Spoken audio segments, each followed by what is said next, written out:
देखिए फ्रेंड्स, 14 मई को India meteorological department ने एक ट्वीट किया था जिसमें कहा गया कि लक्षद्वीप एरिया के ऊपर बना दबाव का क्षेत्र अब साइक्लोन में तब्दील हो रहा है, जो कि हो भी गया है।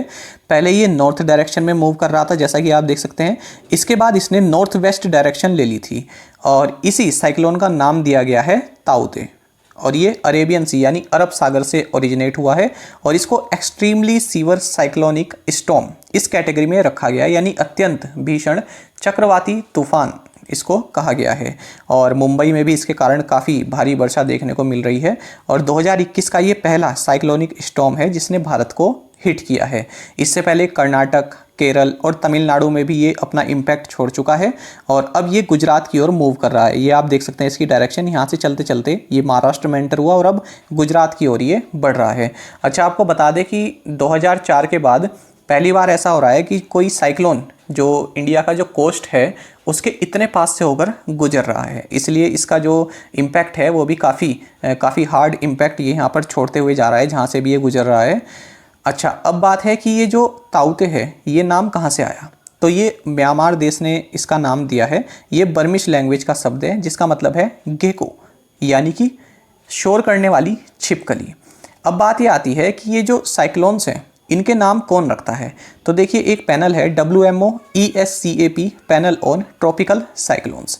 WMO यानी वर्ल्ड मेट्रोलॉजिकल ऑर्गेनाइजेशन और ESCAP का मतलब होता है United Nations economic and social commission for Asia Pacific. तो ये जो पैनल है, तो ये जितने भी पूरे विश्व में जो अलग अलग वार्निंग सेंटर्स हैं उनके साथ मिलकर ये नाम सजेस्ट करता है।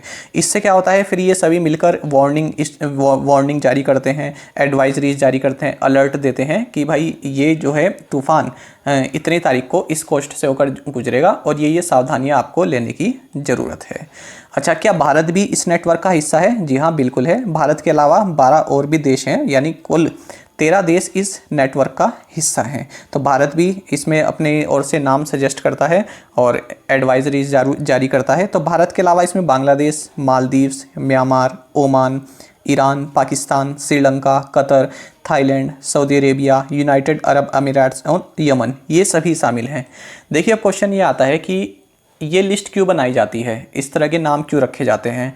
देखिए, क्योंकि एक ट्रॉपिकल साइक्लोन एक सप्ताह या इससे अधिक समय तक चलता है, तो एक समय में एक से अधिक तूफान आने पर मौसम विभाग से जुड़े लोगों में कन्फ्यूजन ना हो, इसलिए इन तूफानों को नाम दे दिया जाता है।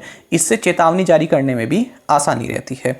तो पिछले साल जो साइक्लोन एम्फॉन आया था, तो यहीं पर ये जो लिस्ट थी 2004 में जो जारी की गई थी, ये लिस्ट जो है पूरी कंप्लीट हो गई थी। और ये कंप्लीट तो पहले हो गई थी, लेकिन 2018 में फिर इसमें 5 नेशंस को और ऐड किया गया और नई लिस्ट इसमें जारी की गई 28 अप्रैल 2020 को।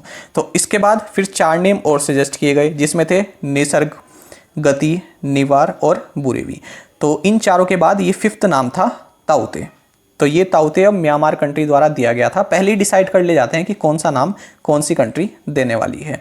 अच्छा, अब नेक्स्ट साइक्लोन क्या रहने वाला है ये भी हमें पता है कि नेक्स्ट साइक्लोन का नाम क्या रहेगा। तो इसका नाम रहेगा यास और इसको ओमान कंट्री द्वारा सजेस्ट किया गया है।